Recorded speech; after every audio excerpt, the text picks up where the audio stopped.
This is RAIN Hamcast Podcast number 74, posted August 20th, 2022. I'm Will Rogers, K5WLR. Just who is Eric Guth, 4Z1UG? Eric grew up in Southern California, but resides today in Israel. His QSO Today podcast recently observed his 400th weekly hour-long episode in which the interview shoe was on the other foot. Here's an excerpt from that conversation featuring Eric Guth himself.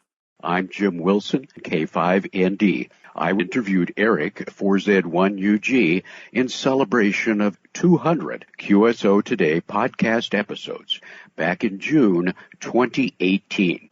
Since then, Eric has produced an additional 200 QSO Today podcast episodes, as well as 4 QSO Today virtual ham expos. This is episode 400, and it's appropriate to once again interview Eric to more formally catch up with what's happened since our last interview for episode 200.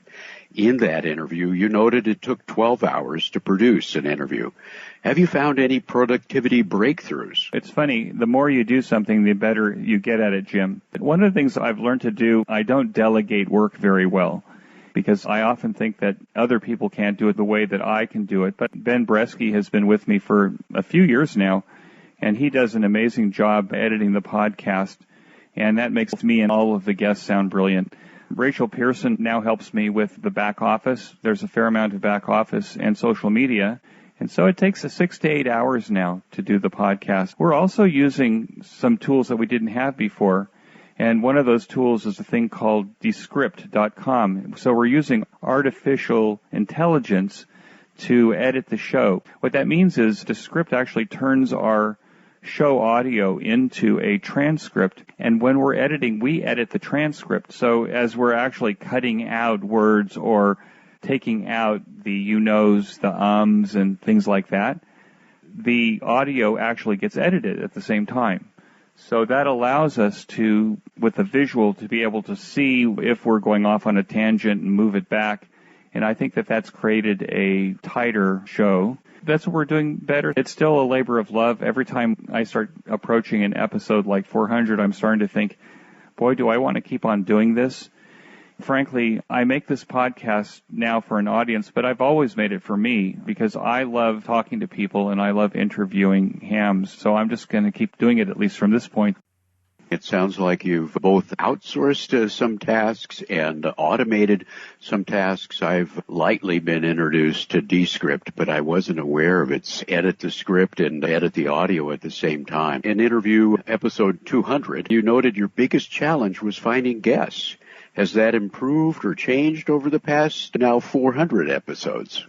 Well, it has, Jim. I can tell you that at the beginning of the QSO Today podcast, I was always looking for the movers and shakers, the people who are well-known, they write articles, they are big contesters, they get a lot of accolades from the amateur radio community, and you can tell in the first 200 or 300 episodes that, in fact, those were people whose names you recognize. But what I also discovered is that I just like talking to people, and I've discovered that if I listen carefully, that most people have a story to tell. And what most of the listeners of the QSO Today podcast don't hear is that the conversation that I have along the way with the guest in order to get them to talk more about themselves. Because I think a lot of people are kind of hesitant to talk about themselves. Maybe it's that Midwestern Methodist mentality that Americans have, that it's not polite to talk about yourself. But I've discovered that most hams have very interesting stories, even if they haven't been hams for 30, 40, 50 years.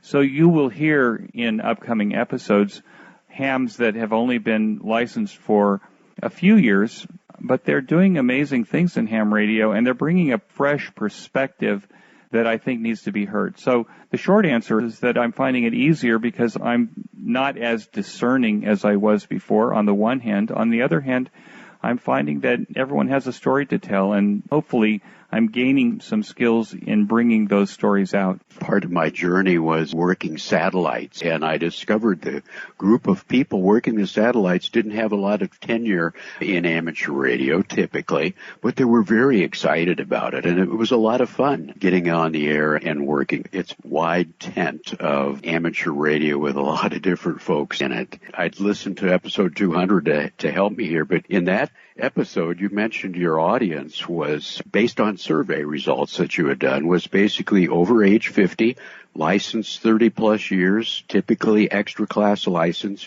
and primarily USA based. Has that changed since episode 200? Well, I think the average age has come down a little bit, and I think that is a result of the QSO Today Virtual Ham Expos, because that audience is broader on the one hand. On the other hand, I think the people that enjoy the podcast are still mostly that same crowd. My sense and the feedback that I get is that I'm still talking to over 50, licensed a long time, maybe not quite 30 years or more, but licensed a long time, and a higher level of license, extra class mostly. In 2020, you started the QSO Today Virtual Expo. What inspired you to start that expo? Well, it was kind of a whim. The fact was, there isn't very many years that I'm actually able to go to America to go to the Dayton Hamvention. But the year 2020 seemed like that would be the year I could go. There were no conflicts with holidays. There was no problem with my schedule. And so I made all of my reservations early, and then as the pandemic started to take speed, all of these things were beginning to cancel. So it was really kind of a whim to say, you know what, maybe I could create a virtual convention that kind of has all of the elements of a big convention, even looking like a big convention, and just to see if I could do it. And ultimately, it was a challenge for me. I'm locked down anyway. Could I make a virtual convention? And I was kind of thrilled with the results of the first one in terms of the number of people that signed up. I think we had 25,000 registrations. Of course, it was free. We had a good result. I mean, in terms of sponsors and exhibitors that came, it wasn't like any of the big shows, but it was okay. I think we all learned something from that first one in terms of how to interact with people. We always try to improve that. The first one was inspired by this idea of, could I do it? Could I actually pull one off? And that's really how it all started. You've now done 4 expos. How have the goals changed from 1 to 2, 3, then 4? I think in each of the expos, I felt there was something that could be improved. One of the things that could be improved was the experience. Unlike Zoom, Zoom seems to be like a foundational technology that we've all gotten used to since the beginning of the pandemic. In case people are listening who haven't been to the expo, we pre-record all the presentations, and we did that because I discovered with the QSO Today podcast that not everybody has good internet. You're in the midst of an excerpt from an interview of Eric Guth, 4Z1UG, producer of 400-plus hour-long interviews as part of his QSO Today podcast series, and the mastermind behind the QSO Today Virtual Ham Expos, unique in the world of amateur radio. This is RAIN Hamcast number 74 for August 20th, 2022. I'm Will Rogers, K5WLR. We'll be right back. Some of the most interesting ham radio operators with the most to present are on very poor internet connections. So by pre-recording those presentations, we could ensure that those presentations were excellent. In fact, we even had in the first expo, because of the pandemic raging in August of 2020, we even had 1 or 2 of the presenters do the Q&A on their phones in the hospital emergency room where they were kind of waiting for a family member. So we discovered that was the best way to do that. However, the user experience wasn't always great. The transition between one presentation and another presentation, or the transition from the presentation to doing the Q&A. So there was a lot of stuff that we were trying to work out, and in the last 4 expos, we've tried things. The second expo, I won't say it was a disaster or a failure. I think some people described it that way because I tried to integrate two platforms together to make a better user experience. But it was a learning experience, and I discovered that, in fact, those people that were able to get on to the AirMeet platform to actually have those face-to-face conversations really liked it. So the process of creating 4 Expos has been to improve the user experience so that it got as close to being live without being live. Does that make sense? It does, and I recall I've done 2 presentations for the Ham Expo, and I like that pre-recording option. That way, if something didn't work, I could redo it. Mostly, I just let it fly here, but I could do it when I wanted to do it, make sure it was looking good. You guys also had that ability to make sure it fit. So I liked that format real well. The second one had a bit of angst that it was going to come off at all, but it certainly did. But the Q&A sessions, both of mine went pretty well. Got a lot of audience engagement. I thought it worked very well.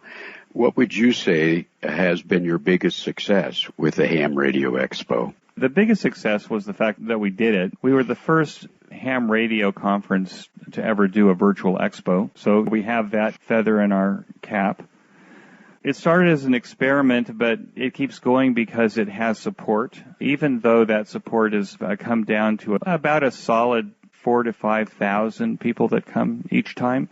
That's not bad. It's more than I would have thought when I started out. The initial goals, I don't think they've changed. I wanted it to be educational. I wanted it to be informative. I wanted it to be fun. I think people with an open mind might find that it's at least 2 of those 3 things. That's really where it's gone for the most part. I still try to streamline the processes each time to make it better. Mostly the interaction between hams, quote unquote, on the floor is better.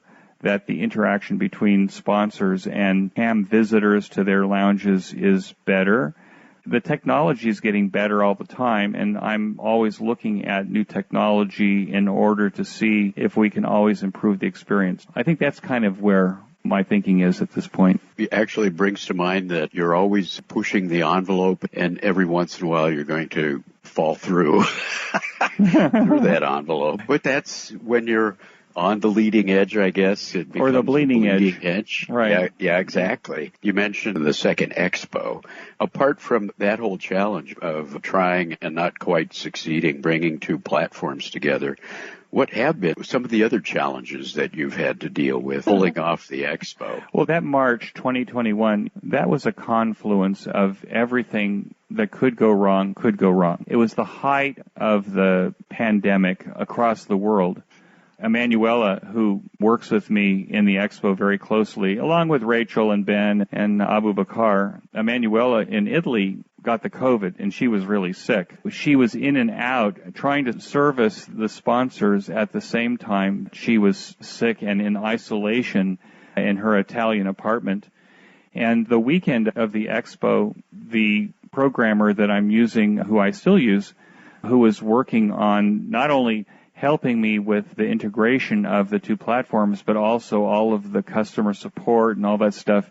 He was intubated Sunday morning of the Expo because he couldn't breathe anymore.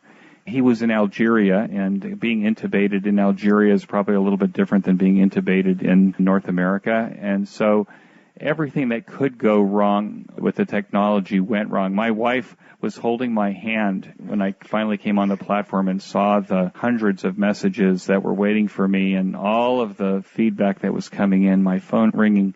I still have PTSD, I think, from that weekend. On the other hand, believe it or not, when Abu Bakar came out of intubation the next day, they gave him a sack of medication to take home. He and I completely rebuilt the presentation system so that all of those presentations could be easily downloaded and viewed. And at the same time, we made it so that it was also blind friendly, so that a blind person could easily use a screen reader to read the titles and start the player and control the player with the keyboard. So as a result of that, we had over 100,000 downloads of presentations for the March 2021 Expo. And we kind of felt that even though There were difficulties on the platform, and they were all my fault. In the end, a lot of people became really well informed and educated as a result of those presentations. And so I've kind of felt that was a success. And being on the bleeding edge, you lick your wounds and you get up and you can either say, I won't do this ever again, it was too hard, or Brad, who's been my friend and partner for the last 41 years, said to me, let's play it a little bit more conservative for August of 2021, and that's what we did. So August came off. It was very successful, I think. So that's kind of what happened. And that concludes our excerpt from a recent interview with Eric Guth, 4Z1UG, the mind behind QSO Today podcasts and the QSO Today Virtual Ham Expo, the fifth of which is scheduled for September 17th and 18th, 2022. You can hear the entire one-hour interview with Eric on QSOtoday.com, episode 400. You'll find a link there to the upcoming QSO Today Virtual Ham Expo coming September 17th and 18th, 2022. Congrats to Eric for his stick-to-itiveness.